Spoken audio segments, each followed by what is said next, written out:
I don't want any fame name. तुम्ही PhD केली आहे, तुमच्या नावाच्या पुढे डॉक्टरेट लागतं. मग तुम्ही किन्नरमा फाउंडेशन का चालू केलं हे ट्रस्ट? कसं आहे, मी 1995पासून ह्याच्यावर काम करते. HIV एड्सवर अवेअरनेस करणं. मी ॲज अ काउन्सलर म्हणून साईन हॉस्पिटलमध्ये कामं केलेली आहेत.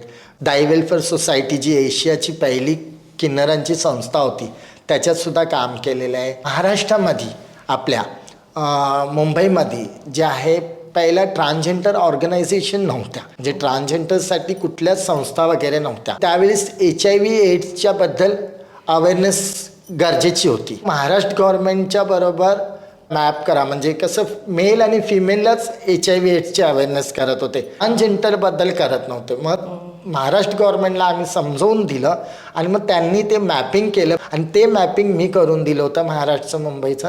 त्याच्यानंतर सगळ्या संस्था झाल्या. I don't want any fame name.